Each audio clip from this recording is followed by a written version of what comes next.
Hi, I'm Annie Bosko. Blast off to the music universe.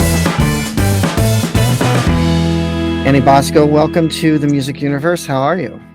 I'm doing great. How you doing, buddy? Not too bad here in Bakersfield, and I know you're a California girl. We were just talking. Yeah. Tell us about your farming roots and how that influences your actually neo-traditional type of country music.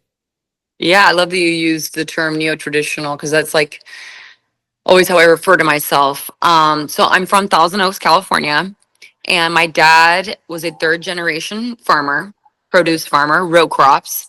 So their headquarters, Bosco is short for Boscovich.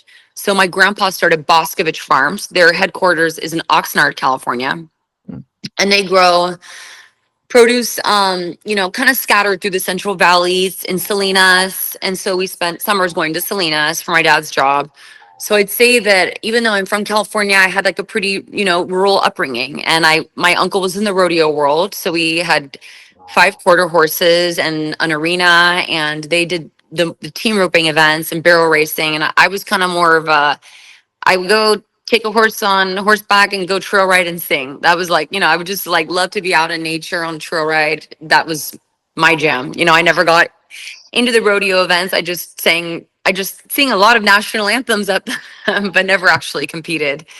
And so, that's sort of my uncle's a grape grower in Bakersfield and Delano, so very familiar with that area. And I've always really had a love for the Bakersfield country sound. Buck Owens, Dwight Yoakam is a friend of mine, which is very strange to say that, to be like Dwight Yoakam as a friend. Like we text him, and him and his wife have just been awesome, so supportive of me. And he actually gave me the idea for California Cowgirl, my latest song that came out. I was doing his podcast, and he said, California Cowgirl, Annie Bosko. And so that's sort of like really what inspired it.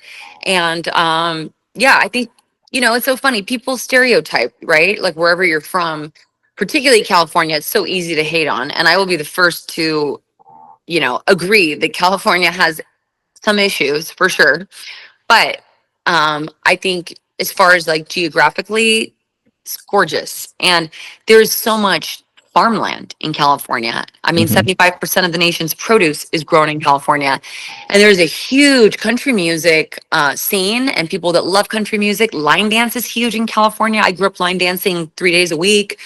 So it's funny, like when I moved to Nashville, I actually felt that my lifestyle was much less country than when I was living in California.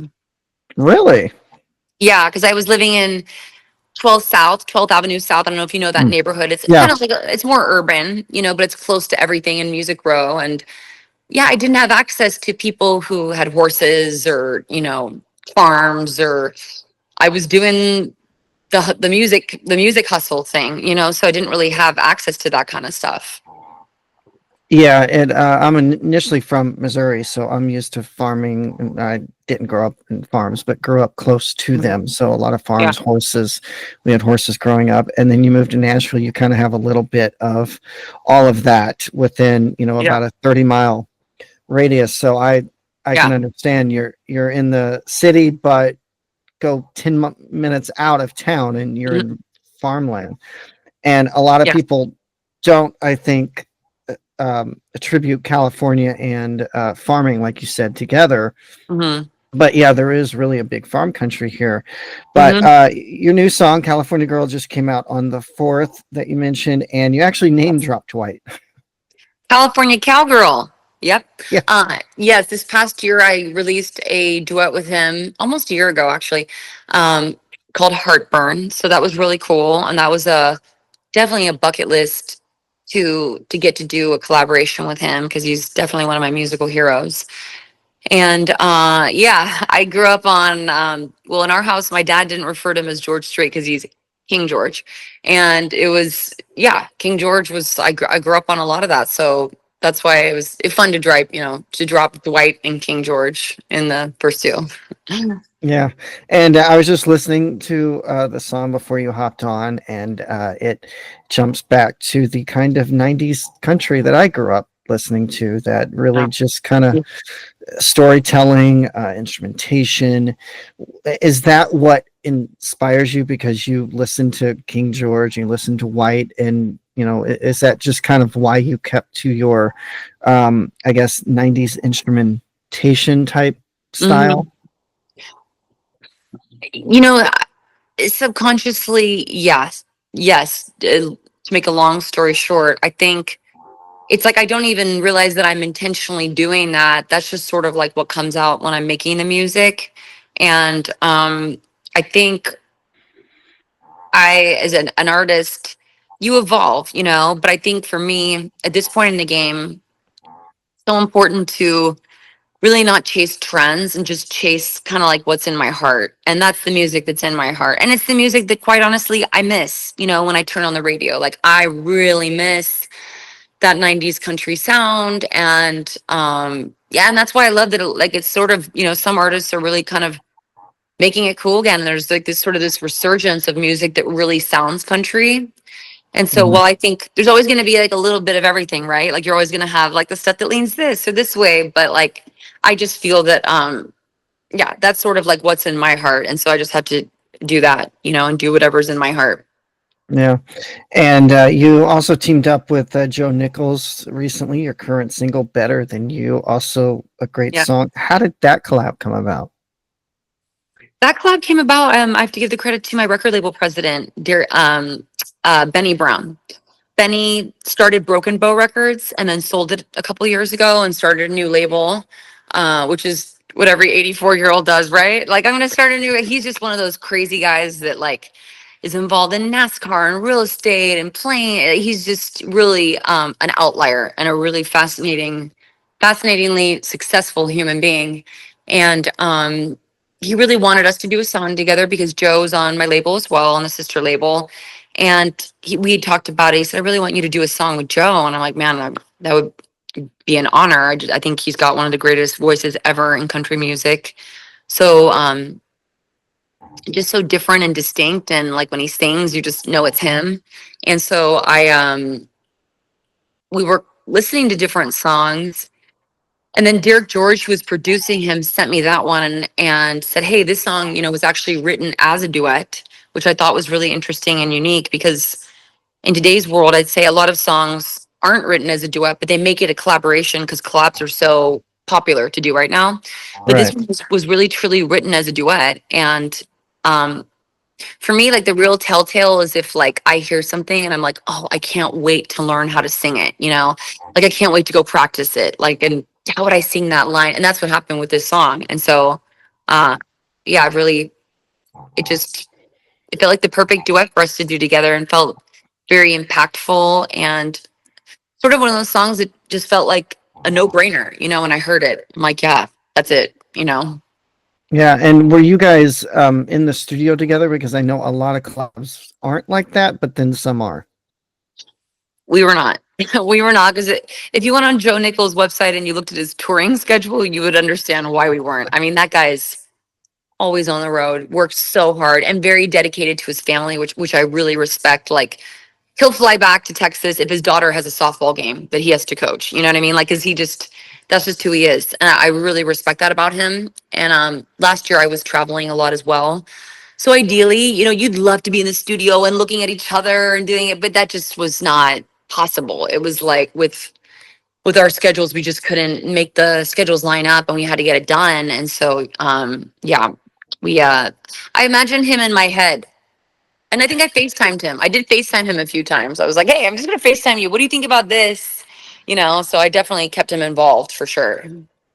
Oh, that's a neat way to do it too, to bring him in when he can't physically be there, via video. Exactly. Um, and well, speaking of like rodeos and like cowgirl, you just made your Rodeo Houston debut last month. How was that? I love that you call it Rodeo Houston because everyone's like Houston Rodeo. But then when you're there, you realize it's all Rodeo Houston. Yeah. um, that was surreal. That was a dream come true. I'm a mega Selena fan, huge. So, when I think Houston Rodeo, I'm like the Selena scene where she's in the purple outfit and she sings Hmm. Como la Flor and like she rides around in the arena before. I'll just never forget that movie. I mean, I just was obsessed with her, when I was a kid. And so that was my first introduction to the Houston rodeo, was that movie and seeing that scene with her in it. And anyone that knows the Houston rodeo knows it's just about rodeo as much as it is about the concert. And a Mhm. lot of those seats don't even fill up until the concert. I mean, it is a mega concert, 21 nights in a row, crazy. And I still can't believe watching them like roll out the stage in the middle of the dirt and bring the people. It's just fascinating to watch how I don't even know how they do it all, but it's a fascinating thing to watch. And it is such a fun event. Like I sang at the barbecue kickoff event, and you walk around to like all these tents and you try like just the best barbecue of your life. I am a Texas barbecue fan over Tennessee because I prefer beef over pork. Mhm. So I was in heaven because like the brisket was just insane, insane. I mean, unbelievable. And I think the culture of it and the culture of Texas rodeo is so special and really kind of unique. And so it was just really fun to be a part of that. And I sang the national anthem that first night. And then they aired my video every night for 21 nights. So it was awesome, huge exposure, and funny because people were messaging me like, "You're amazing! Oh my god, I'd love to meet you," or come to I'm here hanging out this. And I'm like, guys, I'm actually not there. I was only there the first night, and then I had to leave. Like everyone thought I was there every night, which was pretty funny. Well, that's cool because I've heard, and I don't sing, but I've heard that that's a very like one of the toughest songs to sing. So the pressure is, Mhm. I think, really on the singers to do it, but then to do it in front of that crowd and then Yeah. knowing that it's going to be played back for 20 more consecutive nights has to Oh be my a gosh. little Gosh. rushing to you. Oh, and beyond that, I'd been up since 4 a.m. because I had a gig in San Antonio, Texas that morning at like 7 a.m. It was crazy. It was a convention thing Uh, um, for Ace Hardware, and it was at 8 a.m. And so I had to get there for my sound check at like 6 a.m. So I'd already been going since like 4 a.m. And it was, that 24 hours was insane. Insane. yeah, 4, 5, 6 a.m., 7 a.m. usually doesn't exist for musicians. Yeah, So exactly. I commend you Exactly. for being able to do that. Hey, you know what? You got to do what you got to do. Yeah, and you mentioned barbecue. We got your Stagecoach premiere coming up, or debut, I should say, coming up. I've been to it once, and they have a lot of different barbecues, so you might want to check that out. But how Cool. excited is Stagecoach because that's sold out? That's bucket list. Being a California native, there's nothing bigger than Stagecoach. And of course, it's fun because you have like all the celebs, right? The celebrities that go and stuff, but also fun because people come from Bakersfield, from all over, from other states. Country music fans from everywhere come for that experience because it is a very unique experience. Mhm. And yeah, I mean, it's unbelievable. I think they get like 60, 70,000 people that attend. And yeah, it's wild. And if you've never been, just the time I went, it might be late April, but it's hot. It is a So different kind hot. of desert. I know. Oh yeah. No, I am, yeah, very well aware. It's a oh my, last year I had a burn accident on my arm and my stomach, so I had to wear like a full one arm bodysuit. And even in that, like having an arm covered, I was like dying of heat because it was so hot. Yeah. At least they give you free water access, Yeah, though. yeah. So what day are you playing, and how long is your set? I'm playing on Saturday the 25th, and my set is 25 minutes, which is crazy because I'm on the main stage earlier in the day, so they have very strict, until you're like a headliner, where I think Yeah. they get like an hour and a half. Um, so yeah, I play at 1. I'm telling everybody 1:45 p.m. because if I say anything later, they'll be late. So I'm just, you know what I mean? Yeah, yeah, and we had like further being comp for media and stuff, we had access to all of that too. But Cool. during the day, they actually at least they did a couple of years ago, they let Mhm. people storm up front, because it wasn't Mhm. sold out or anything. But for the Yeah. headliners, you had actual seats, so Yeah. you could get some people really, digging your set in the middle of the heat and Yeah.